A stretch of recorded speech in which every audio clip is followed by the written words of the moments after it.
My grandmother died 8 months ago at 94. She was an incredible woman, elegant, sharp as a tack until the very end, and the undisputed matriarch of our family. Grandma Rose had this presence about her that commanded respect from everyone, even strangers. She'd lived through the Depression, World War II, and raised 4 children mostly on her own after my grandfather died young in a factory accident. One of the things everyone remembered about Grandma Rose was her jewelry. She had exquisite taste and a small but stunning collection of pieces that she'd acquired over the decades. Most of it was costume jewelry, beautiful but not particularly valuable. But there were 3 pieces that were the real deal: her wedding ring set, a pair of diamond earrings my grandfather had given her for their 10th anniversary, and the crown jewel of her collection, a sapphire and diamond necklace that had belonged to her own grandmother. The sapphire necklace was absolutely breathtaking. The center stone was about the size of a dime, deep blue and flawless, surrounded by smaller diamonds in an intricate Victorian setting. The chain was white gold, delicate but sturdy. Grandma told us it had been appraised at around $15,000 about 10 years ago, though its sentimental value was priceless. She wore that necklace to every major family event: weddings, graduations, holidays, birthdays. It was her signature piece. In every family photo from the last 30 years, there's Grandma Rose with her silver hair perfectly styled and that sapphire necklace catching the light at her throat. When we were kids, my sister Emma and I would sit on Grandma's bed and watch her get ready for church or special occasions. She'd let us look through her jewelry box, but the sapphire necklace lived in a special velvet-lined case in her dresser drawer. Sometimes, if we were very good, she'd take it out and let us hold it carefully while she told us the story of how it had been passed down through 4 generations of women in her family. "This will go to one of you girls someday," she'd say with a smile, "when I'm gone and you're old enough to take proper care of it." Emma and I never fought about it when we were young. It seemed like such a distant future, and besides, we both just assumed Grandma would live forever. As we got older, the question of inheritance became more real. Grandma never explicitly said which one of us would get the necklace, but she did make comments over the years that each of us interpreted differently. To me, she'd say things like, "You have such an appreciation for beautiful things, Sarah. You understand craftsmanship." I'm an art history major and work at a museum, so I took this as a hint that she thought I'd be the right person to preserve a family heirloom. To Emma, she'd say things like, "You remind me so much of myself at your age, sweetheart. So strong and determined." Emma took this as a sign that she was the natural inheritor of Grandma's most precious possession. Neither of us ever brought up the subject directly with Grandma or with each other. It felt too morbid, too presumptuous. We both just quietly assumed we'd be the one to receive it.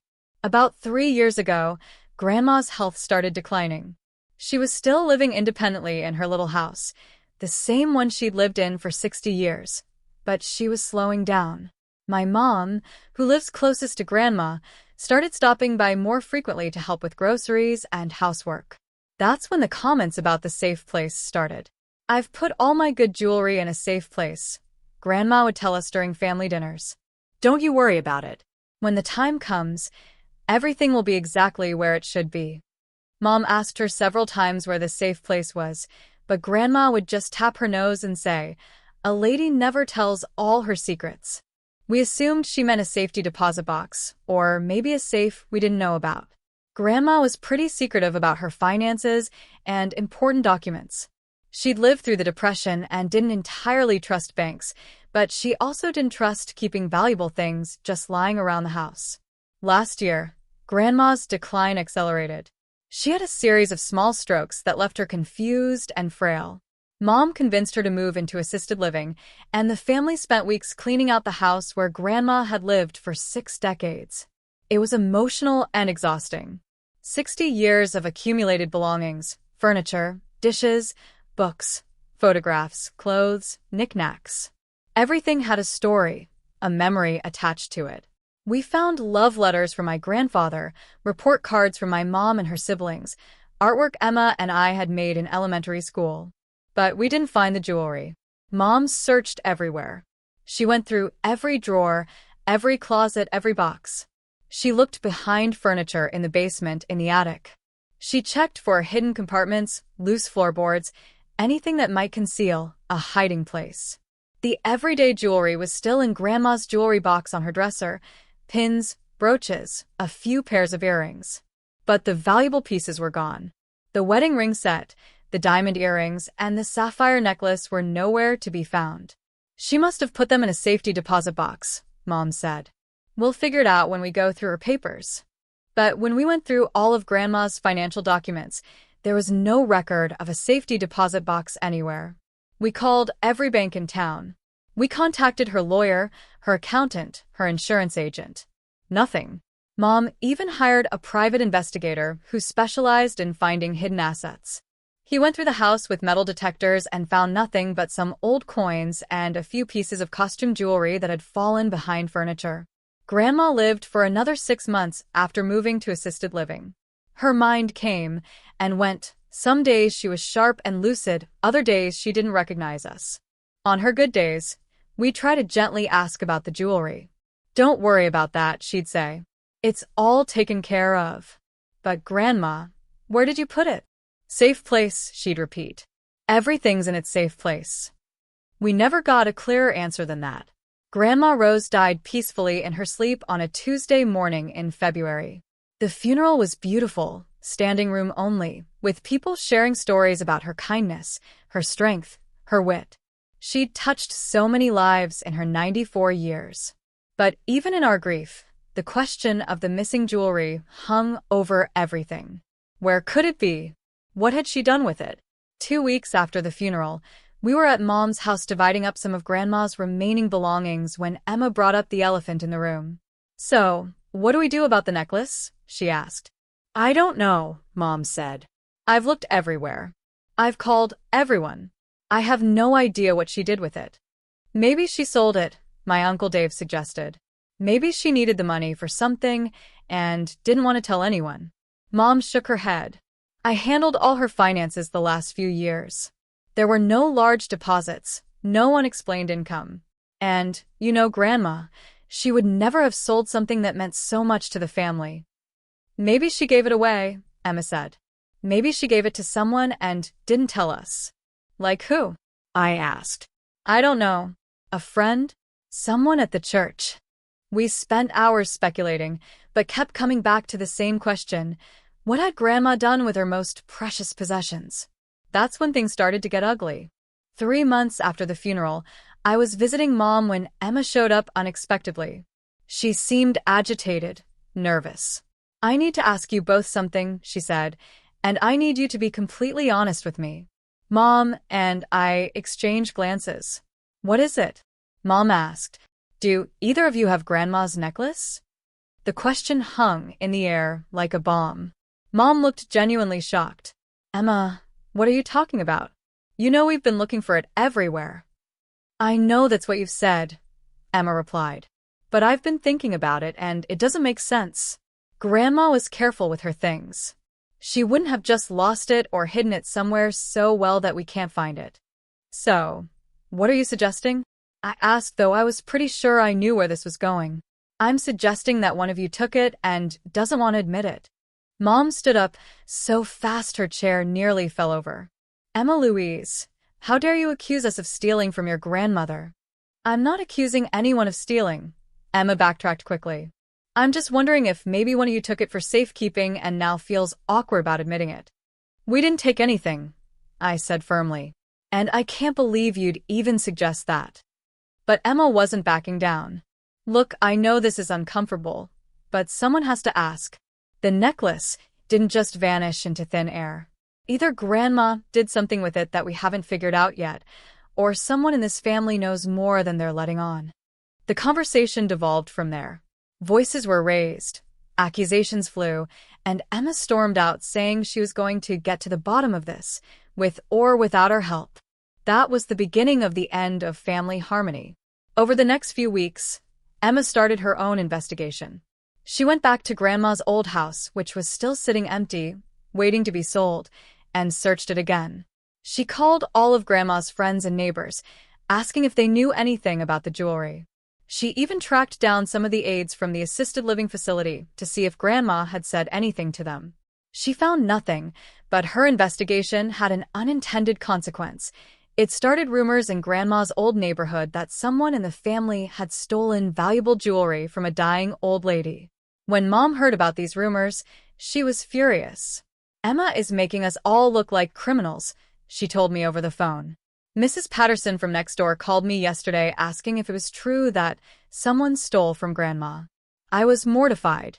I was angry too, but also starting to have my own doubts. Not about Mom. I was 100% certain she hadn't taken anything. But Emma's behavior was so strange. Why was she so convinced someone in the family had the necklace?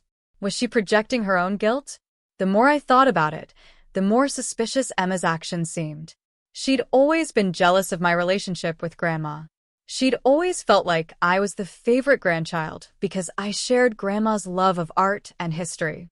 What if she'd taken the necklace and was now trying to deflect suspicion by accusing everyone else? These thoughts made me feel sick. Emma was my sister.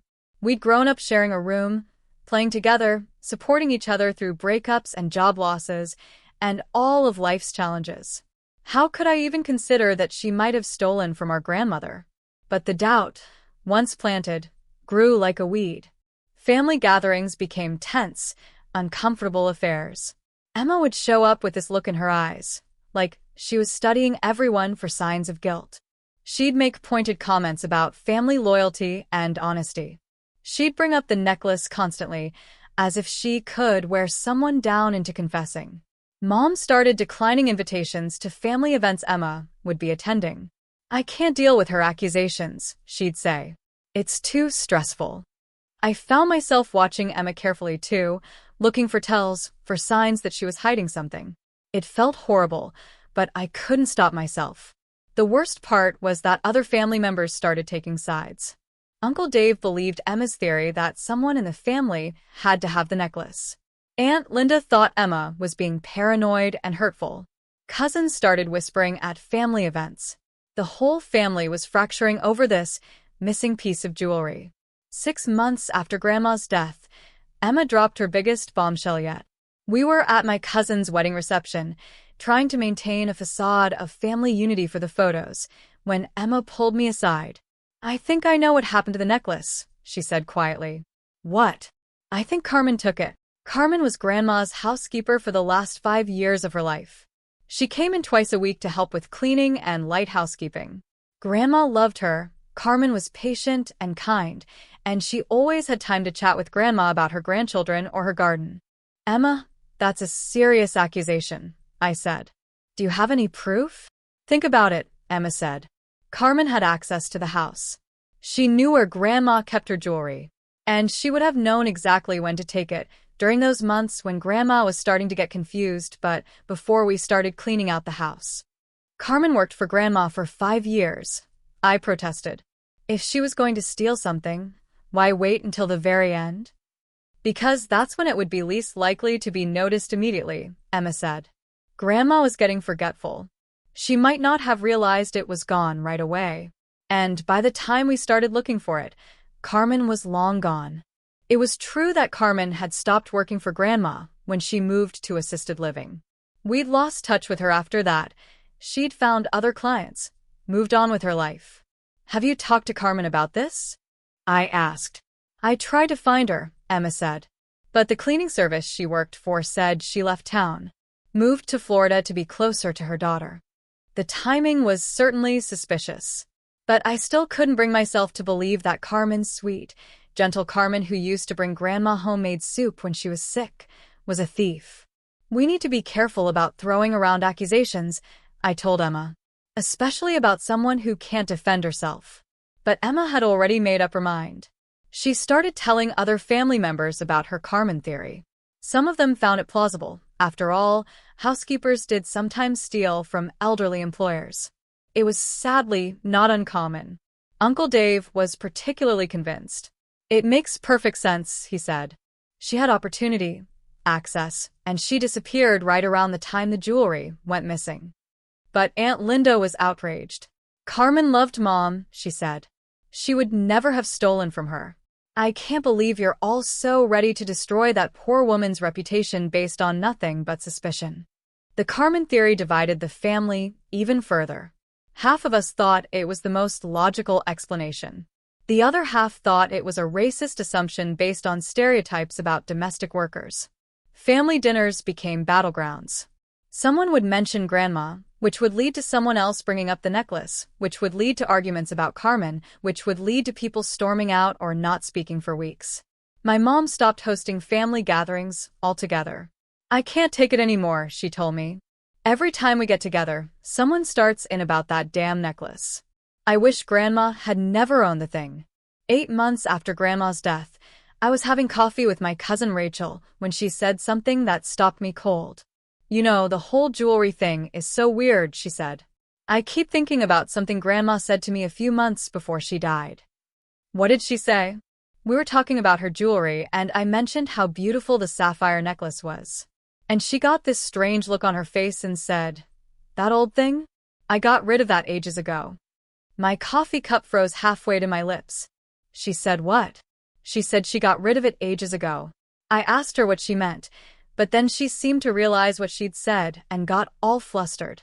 She said she misspoke, that she was thinking of something else. When was this? Maybe 6 months before she died?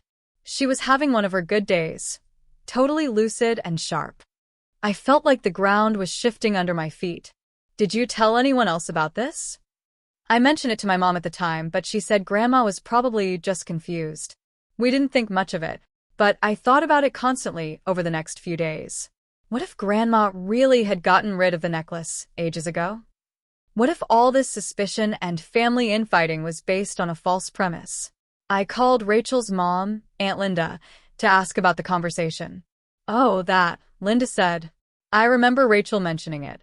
But your grandmother was starting to get confused about a lot of things around that time. I figured she just misspoke." But what if she didn't? I pressed. What if she really did get rid of it for some reason, and all this time we've been looking for something that isn't there to be found? Linda was quiet for a long time. "I suppose it's possible," she finally admitted. "But why wouldn't she have told anyone? And why would she get rid of something so precious to her?" I didn't have answers to those questions, but I couldn't stop thinking about the possibility. That evening, I called Emma and told her about Rachel's conversation with Grandma. Emma's response was not what I expected. "So what?" she said. "Grandma said all kinds of confused things near the end. That doesn't prove anything." "But Emma, what if it's true? What if the necklace has been gone for years and we just didn't know it? Then where is it?" Emma demanded. "If she got rid of it, what did she do with it? Sell it? Give it away? There would be some record, some trace." "Not necessarily," I said. "You know how private Grandma was about her affairs." "I think you're grasping at straws," Emma said coldly. "Someone took that necklace, and I'm going to figure out who." Her response bothered me. Why was she so resistant to the possibility that the necklace might have been gone all along? It would explain everything. Why we couldn't find it, why there was no record of it, why Grandma was so vague about where she'd put it. Unless Emma knew something she wasn't telling us. That night, I lay awake wondering if my suspicions about Emma were justified. Had she taken the necklace and been playing an elaborate game of misdirection ever since? Was she accusing Carmen to throw us off her trail? Or was I becoming as paranoid and suspicious as everyone else in this mess? A week later, Mom called me in tears. "Emma came over today," she said. "She demanded to search the house." "She what?" "She said she knew I had the necklace hidden somewhere, and she was going to find it. She started going through my bedroom, my closet, even my jewelry box. I had to threaten to call the police to get her to leave." I was speechless. Emma had completely lost perspective. "Mom, this is insane. Emma's lost her mind over this necklace." "I don't know what to do," Mom sobbed. "She's my daughter and I love her, but I can't have her coming into my house and accusing me of being a thief. It's destroying our family." That weekend, I confronted Emma myself. "You need to stop this," I told her. "You're tearing the family apart." "I'm trying to find out the truth," she said. "Someone in this family is lying." "What if no one's lying?" I asked. What if the necklace really is just gone, and we're never going to find it? Someone Took it. Emma said each word slowly, like she was talking to a child. It didn't just disappear into thin air. Maybe it did, I said. Maybe Grandma sold it years ago and never told anyone. Maybe she donated it to charity. Maybe she lost it. Maybe it was stolen by someone we've never even considered. Maybe a lot of things. You're all giving up too easily, Emma said. If it were your inheritance that was missing, you'd be fighting harder to find it. And there it was, the heart of the issue. Emma felt like the necklace was rightfully hers, and its disappearance was a personal theft. Emma, I said gently, Grandma never promised that necklace to anyone. We both hoped we might inherit it, but it was never guaranteed. She meant for it to stay in the family, Emma said fiercely. She would roll over in her grave if she knew some stranger had it now. But we don't know that a stranger has it, I pointed out. We don't actually know anything. I know someone's lying to me, Emma said. And with that, she walked away. That was 3 months ago. Since then, our family has essentially split into 2 camps, those who think Emma is right to keep investigating, and those who think she's become obsessed and destructive. Emma has stopped coming to most family gatherings. When she does show up, she barely speaks to Mom or me. She's convinced we're part of some conspiracy to keep the truth from her. Mom has developed anxiety around family events, always worried that Emma will cause a scene or make more accusations. I've started having doubts about everyone, including myself. Sometimes I wonder if I subconsciously saw where Grandma hid the jewelry and took it without even realizing it. I know that sounds crazy, but this whole situation has made me question everything. Uncle Dave has hired his own private investigator to try to track down Carmen, convinced she's the key to solving the mystery. Aunt Linda has stopped speaking to Uncle Dave entirely, furious that he's trying to destroy an innocent woman's reputation. The cousins have chosen sides. Some family members refuse to attend events if certain other family members will be there. And through it all, Grandma's sapphire necklace remains missing. Sometimes I lie awake at night wondering what really happened. Did Carmen take it? Did Emma take it and is now covering her tracks? Did Mom take it and is hiding it for some reason I can't fathom? Did some unknown person, a repair person, a visitor, a stranger, somehow gain access to the house and steal it? Or did Grandma really get rid of it ages ago for reasons we'll never understand? The not knowing is almost worse than any of the possible answers. If we knew Carmen had taken it, we could pursue legal action and maybe get it back. If we knew Emma had it, we could confront her and try to work things out. If we knew Mom had hidden it somewhere, we could ask her to produce it. But this endless uncertainty, this constant suspicion, this gradual destruction of family relationships, it's unbearable. I miss my grandmother every day, but I also find myself angry at her for putting us in this situation. Why didn't she just tell someone where she put her valuable jewelry? Why did she have to be so secretive? Did she not realize what chaos her safe place would cause? Or maybe this is exactly what she intended. Maybe she wanted to test our family to see how we'd handle adversity. Maybe she wanted to see who would show their true colors when money was involved. If that was her plan, it worked. We've all shown our true colors, and they're not pretty. I don't know if our family will ever recover from this. The trust has been broken, probably irreparably. Even if the necklace turned up tomorrow in some obvious place we all somehow overlooked, I don't think the relationships that have been damaged could be fully repaired. Emma will always believe that someone lied to her. Mom will always remember being accused of theft by her own daughter. I'll always wonder if my sister is capable of the kind of deception and manipulation she's shown over the past 8 months. The saddest part is that Grandma would be heartbroken to see what's happened to us. She loved all of us so much.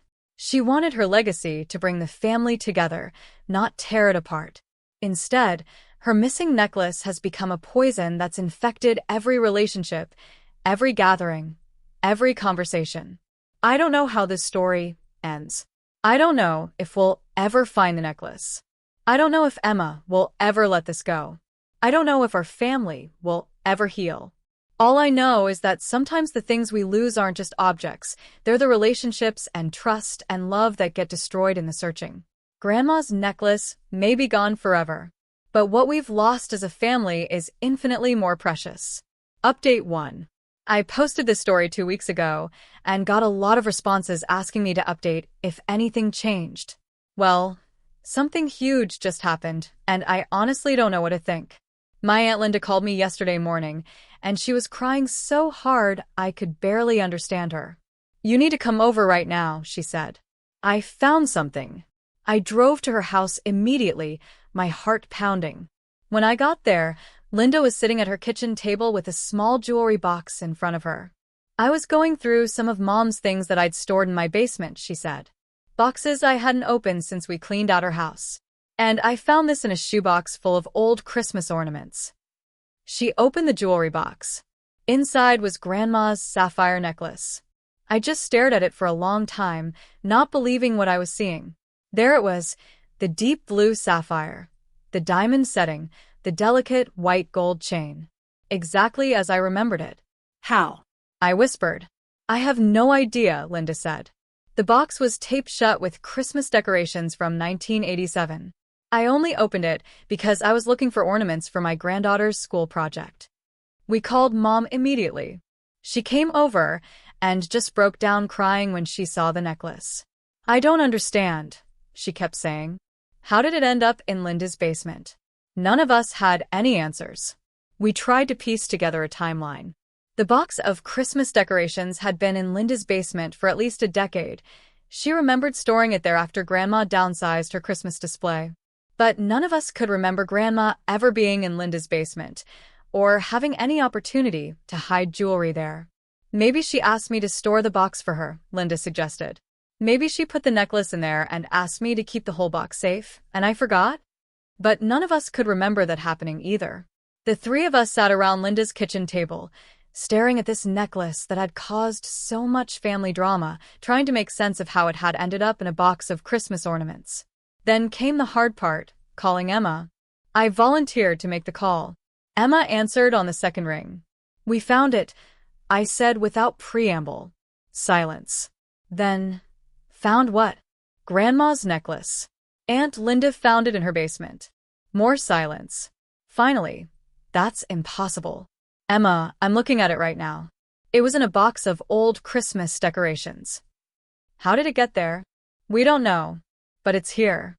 The mystery is solved." I expected Emma to be relieved, maybe apologetic for all the accusations she'd made. Instead, she sounded suspicious. "This is very convenient," she said.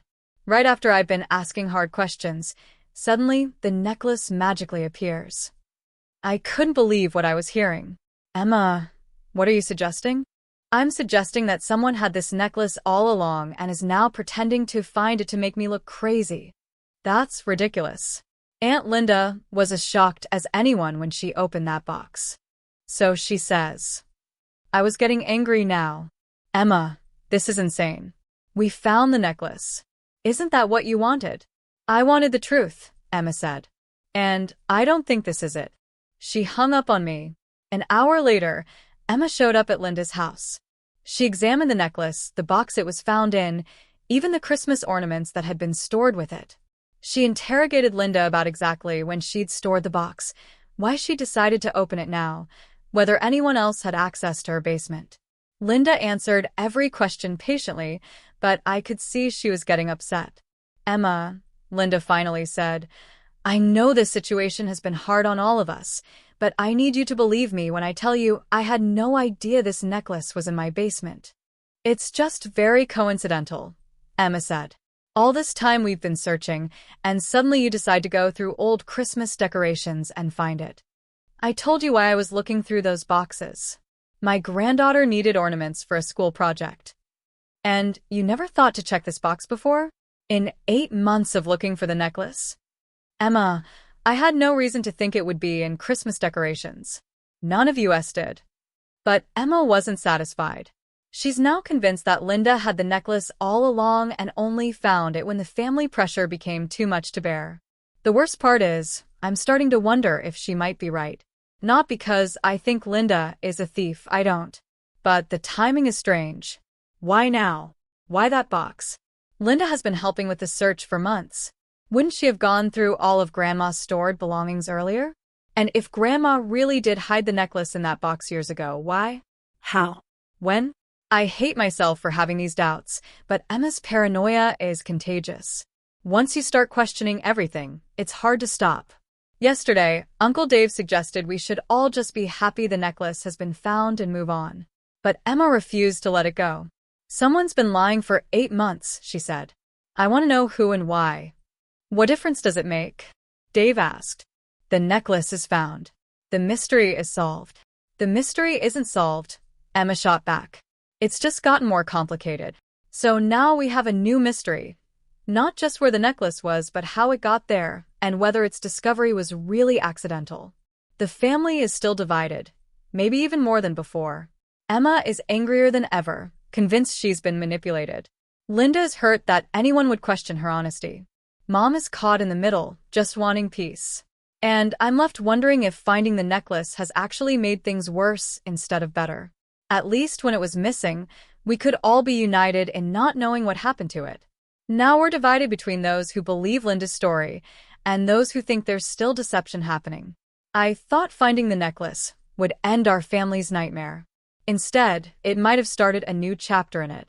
Update 2. It's been a month since Aunt Linda found the necklace, and I have news that changes everything. I almost can't believe I'm writing this.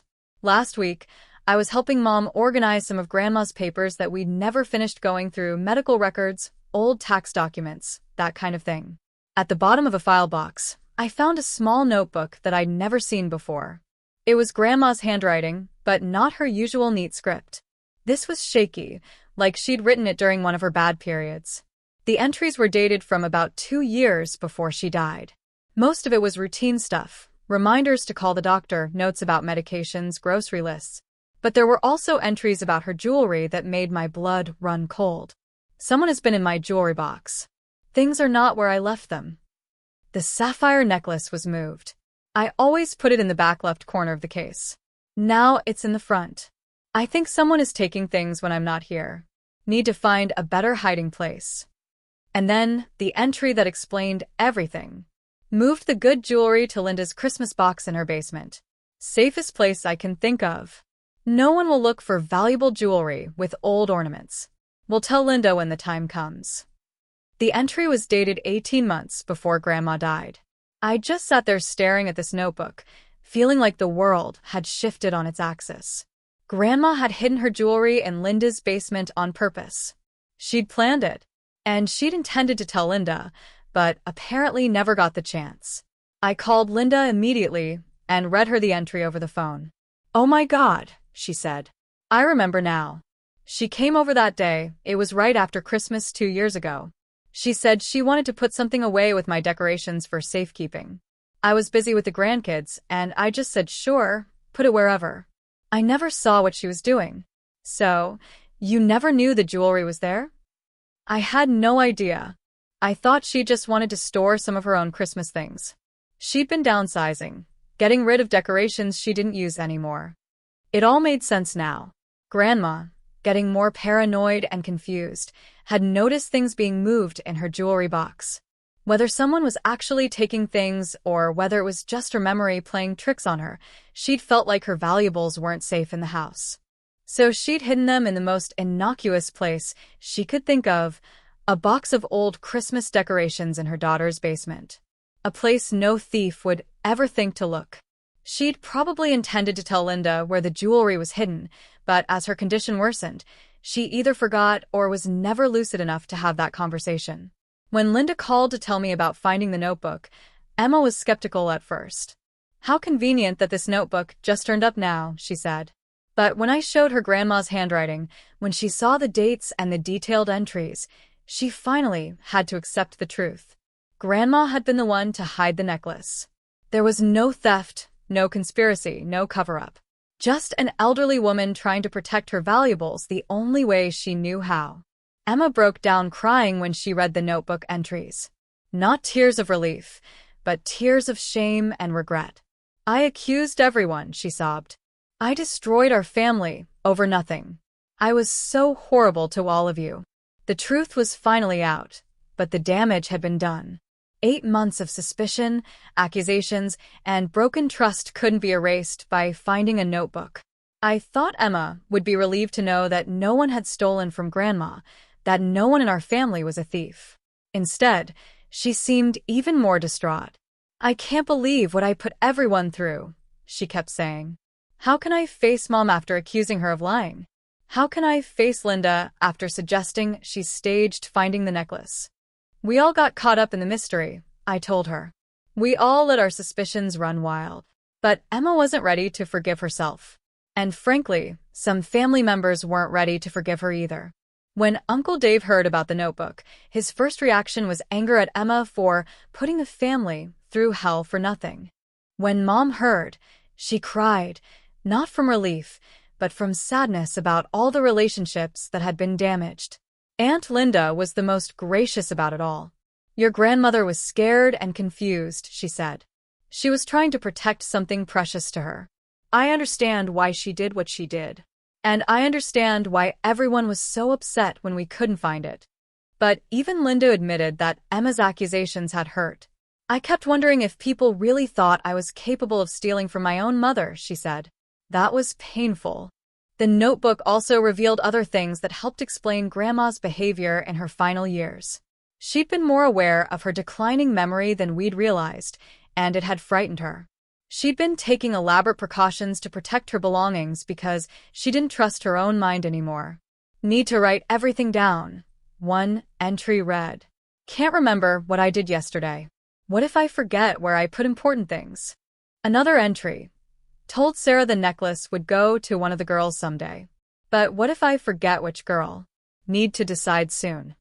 And then, heartbreakingly, "Love Emma and Sarah so much. Don't want them to fight over things when I'm gone. Maybe better if jewelry just disappears." That last entry hit me like a punch to the gut.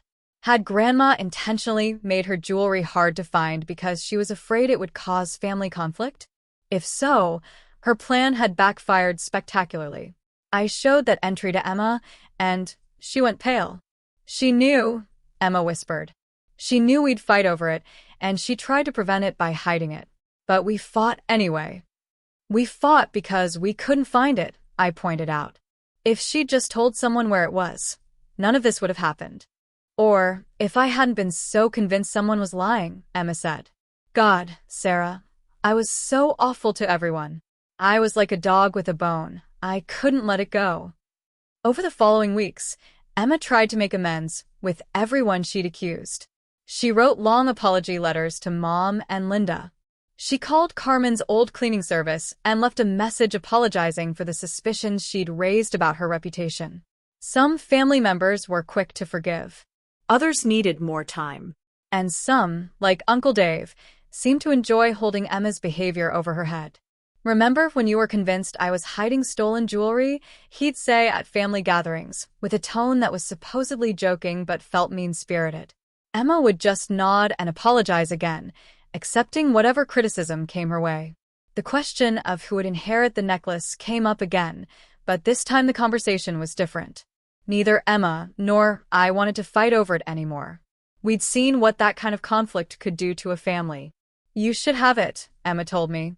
"You're the one who always appreciated Grandma's taste in jewelry. You work at a museum, you understand how to take care of antique pieces." "Emma, that's not fair to you," I said. "You wanted it just as much as I did." "I wanted it for the wrong reasons," Emma admitted. "I wanted it because I thought it proved something about how much Grandma loved me. But love isn't about jewelry. It's about how we treat each other." In the end, we decided to take turns keeping the necklace. Emma would have it for 6 months, then I'd have it for 6 months. We'd switch back and forth, and someday, when we had daughters or nieces of our own, we'd figure out a fair way to pass it on to the next generation. It wasn't a perfect solution, but it felt right for us. Mom was relieved that we'd work things out without another family war. "Your grandmother would be proud of you girls," she said. "You found a way to share something precious instead of fighting over it." But I wondered if Grandma would actually be proud. Her fear of family conflict had led her to hide her jewelry so well that it caused exactly the kind of fighting she'd been trying to prevent. Her good intentions had paved the road to 8 months of family hell. Final update. It's been 6 months since we found Grandma's notebook, and I wanted to close out this story with where things stand now. Our family is healing, but slowly. Trust, once broken, takes time to rebuild. Emma and I are closer now than we've been in years. Going through this ordeal together, even as adversaries for part of it, somehow brought us closer. We talk more openly now about our feelings, our fears, our relationships with the rest of the family. Emma is in therapy working through her guilt about the accusations she made. She's also trying to understand why she became so obsessed with the necklace and what it represented to her. Her therapist thinks it had to do with feeling like she needed to prove her worth to Grandma, even after Grandma was gone. I think I felt like if I could solve the mystery, if I could recover the necklace, it would somehow make up for all the ways I disappointed Grandma when she was alive, Emma told me recently. Like I could be the hero of the story, for once, instead of the screw-up. That insight made me sad, because Emma was never a screw-up in Grandma's eyes. Grandma loved us both equally, just differently. But Emma had never quite believed that. Mom has forgiven Emma completely, the way mothers do. Family is family, she says. We all make mistakes when we're grieving and scared. Aunt Linda has been more reserved in her forgiveness, but she's making an effort.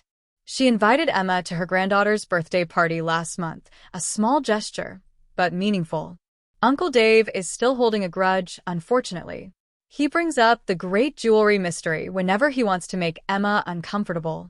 I've started calling him out on it when he does this, which has created some tension between us. But I can't stand watching him hurt Emma just because he can. The extended family has mostly moved on. Cousins who took sides during the worst of it have gone back to their normal relationships. Family gatherings are happening again, though they're smaller and more careful than they used to be. Carmen, the former housekeeper, never did get in touch about Emma's apology. I hope she never heard the rumors about the theft allegations. She doesn't deserve to have her reputation tainted by our family drama. As for the necklace itself, it's currently in my jewelry box. I've wore it twice. Once to a work gala, and once to my college roommate's wedding. Each time, I thought about Grandma and all the family events where she wore it proudly. But I also think about how this beautiful piece of jewelry nearly destroyed our family. It's strange how an object can hold so much meaning, both positive and negative. Emma will get it next month when her 6-month period starts. She's already planning to wear it to her boyfriend's sister's wedding. I want to make some good memories with it, she said.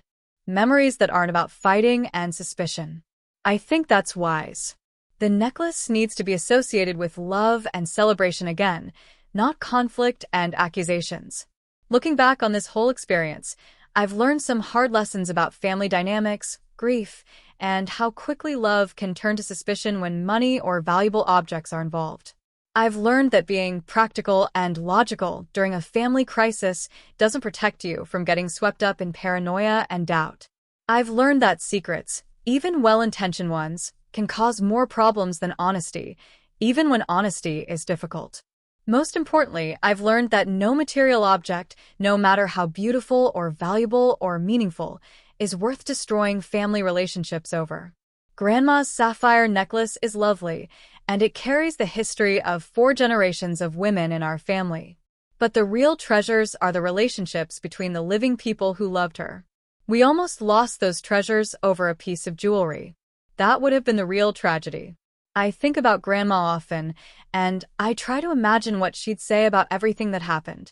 I think she'd be sad about the pain we caused each other, but proud that we ultimately found our way back to love and forgiveness. She'd probably also have some choice words about her son Dave's inability to let go of grudges, but that's a different story for a different day. The mystery of the missing necklace is solved. The harder work of rebuilding family trust continues. But we're doing that work, day by day, conversation by conversation. And the necklace? It's beautiful, and it's precious, and it connects us to our family history. But it's just a thing. The people who love me are what really matter. That's a lesson worth more than all the sapphires in the world. P.S. A few people have asked what happened to the other jewelry that was hidden with the necklace. Grandma's diamond earrings and wedding ring set were also in Linda's Christmas box. We divided those items among Mom, Linda, and Aunt Carol, Dad's sister who lives out of state. No drama, No fighting, just three sisters sharing their mother's treasures with love and respect. Turns out it's possible to handle family heirlooms without destroying the family. Who knew?